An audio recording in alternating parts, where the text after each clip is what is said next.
Hi, I'm Wes, the guitar and neck deep, and you're watching Windows Down magazine.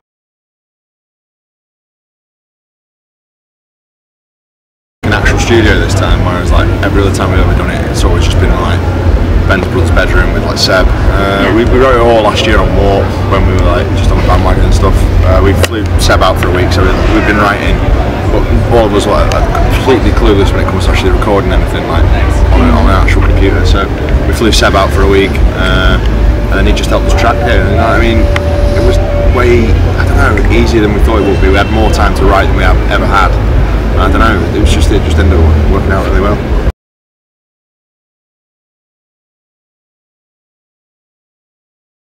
Yeah, I mean, I don't, well, behind the artwork, we just found the artist and we really liked him, and then we just said like, we'd already come up with the album title, which is a lyric from a song on one of the albums. I'm not saying which yet, but it's like a lyric from a certain song on the album. And we literally just said to him like, this is the name of the album, draw what you think it represents, and he drew that, and we were like, that's sick. And then without him even like realising, like he had incorporated things from lyrics that we hadn't told him about on the front cover, and we were like, yeah, we've got these in. And we just loved his artwork beforehand, and it came out really cool. Some people are really polarised about it, like some people love it, and some people are like, oh, it looks like a 12-year-old's drawing it. It's like, it doesn't, it looks awesome. I really like the artwork.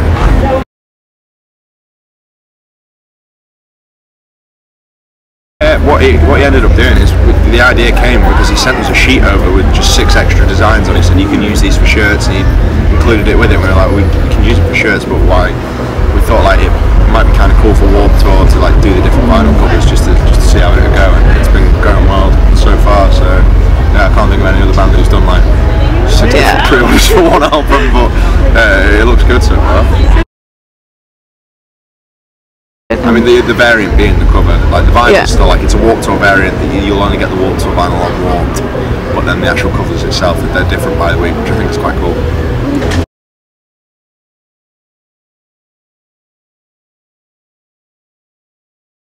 Yeah, I mean, a lot of it was, I don't know, like, I'm trying to think of the story. Like the first like week or so, there wasn't really much recording going on. We were just like messing around. Like, I don't know if you saw that video of us trying to land like that toy helicopter in Ben's arse. Yeah, that took, like, we were just doing that for a minute. It's like we spent a long time on this time around, which is like something we'd not done before, like pre-production before we actually went into recording.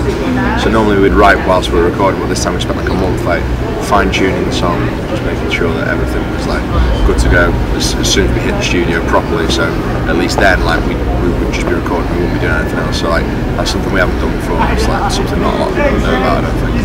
So just like we actually spent a solid month like going through every song meticulously, making sure everything was spot on.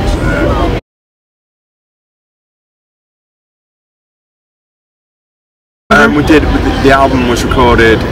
The album itself was recorded in Florida with Andrew Wade, Jeremy McKinnon from Day to Remember, and Tom Denny, who used to be in Day to Remember, where he just like helps with the writing now. But yeah, we did it with those guys, and then we did a bit more recording when we got home for something else with Seb again. But you'll just have to wait and see what that is.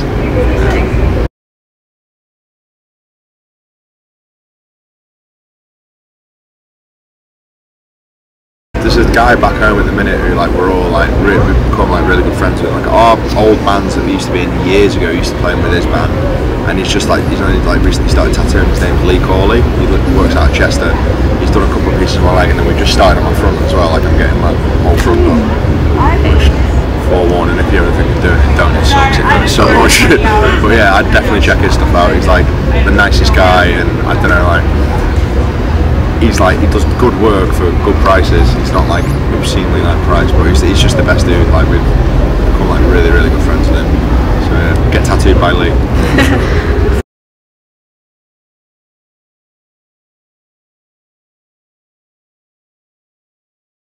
I don't know. I think like, I don't know, because we used to play like hardcore bands before we like started playing in Neck Deep, but prior to that we used to listen to pop punk bands when we were much younger than that. So I don't know, it doesn't really like influence it as much, but at the same time I think the only thing that we take the influence from is there's one thing we can't stand when we're playing. It's a thing we've called dad crunch.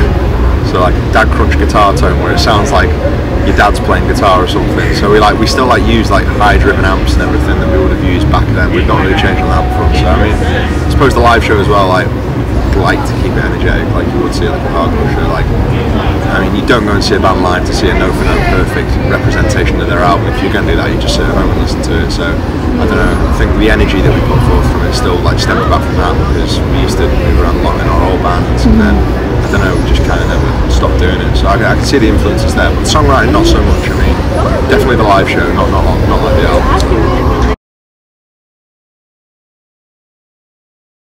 Weird thing, Blood Youth, they're our friends. They used to be in a band called Climates, and then when we were in the UK, the guitarist Sam and the drummer Matt, they tech for us from time to time when they've got time off. So definitely listen to them. They just released a new EP, and it's really, really good. So definitely check them out.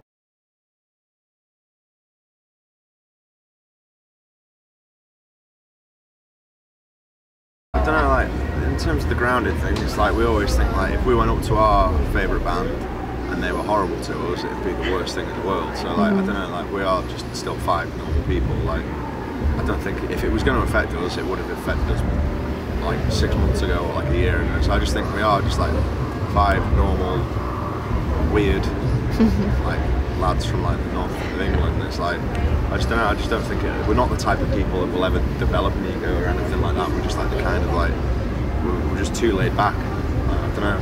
Just we enjoy what we're doing, and we'd never want to be rude to anyone, because why would we want to piss all over what we've like been working so hard for the past 2 or 3 years?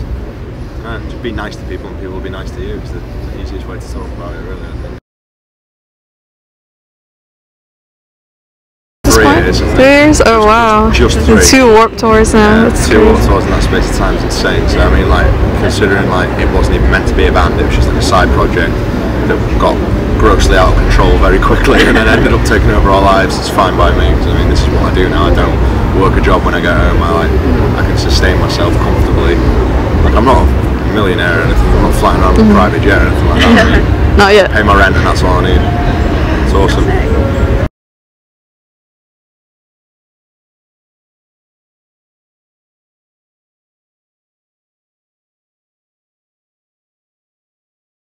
When I was younger, my mum and dad wouldn't let me go. A lot of the time, like, I remember one of my favourite bands was playing in Wrexham, which is literally like a 20-minute drive from my house. Just wouldn't let me. It was an under-18s rock night, and they're like, no, you're not going. And I was like, it doesn't make any sense.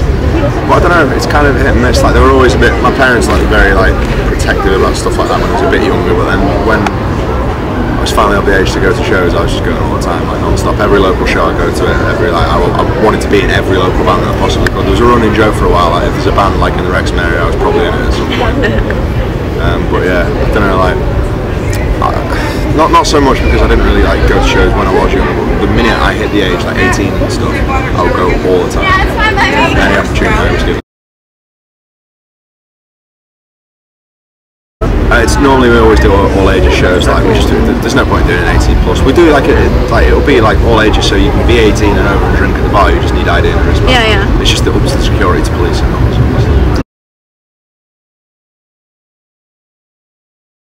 Not really. Like it was kind of difficult because where we were from, not many bands used to come through that often, and when they did, by the time like bands did start touring through where we were from, I was of age anyway, so it didn't really affect me that much.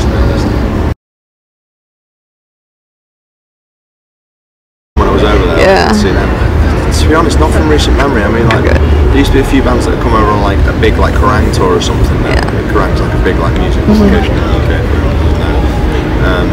But it's if they ever came over, they'd normally come through on that or like Taste the Chaos, and even then my parents would drop me off and something and go watch it. But like in terms of like going to local shows and stuff, that's something they were a bit sketchy about. And they're just like, I don't know, you're going to like a bar to watch a band. I don't know about that, so it's just kind of a bit.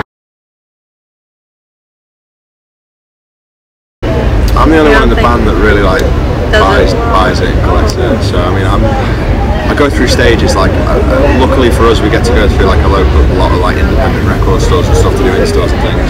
And normally like the people who own them are like kind enough to be like, oh, we'll give you like a certain amount off, and then I end up going crazy whenever they offer us like a discount, and then I buy like stacks and stacks and stacks. So it's like I buy it from time to time, but at the minute like my vice at the moment is toys. Like I've started toy collecting again. So. I watch like a lot of Japanese anime, so I mean, there's lots of like toy lines that obviously you can only get in Japan. And I went there recently. I recently watched like an anime called Gurren Lagann. I've just been trying to buy all the stuff from that. I'm like quite close to like finishing the collection now, so I've got a few more bits to get. How's your wallet for that? Oh, crying its eyes out. It's awful. I have no money whatsoever.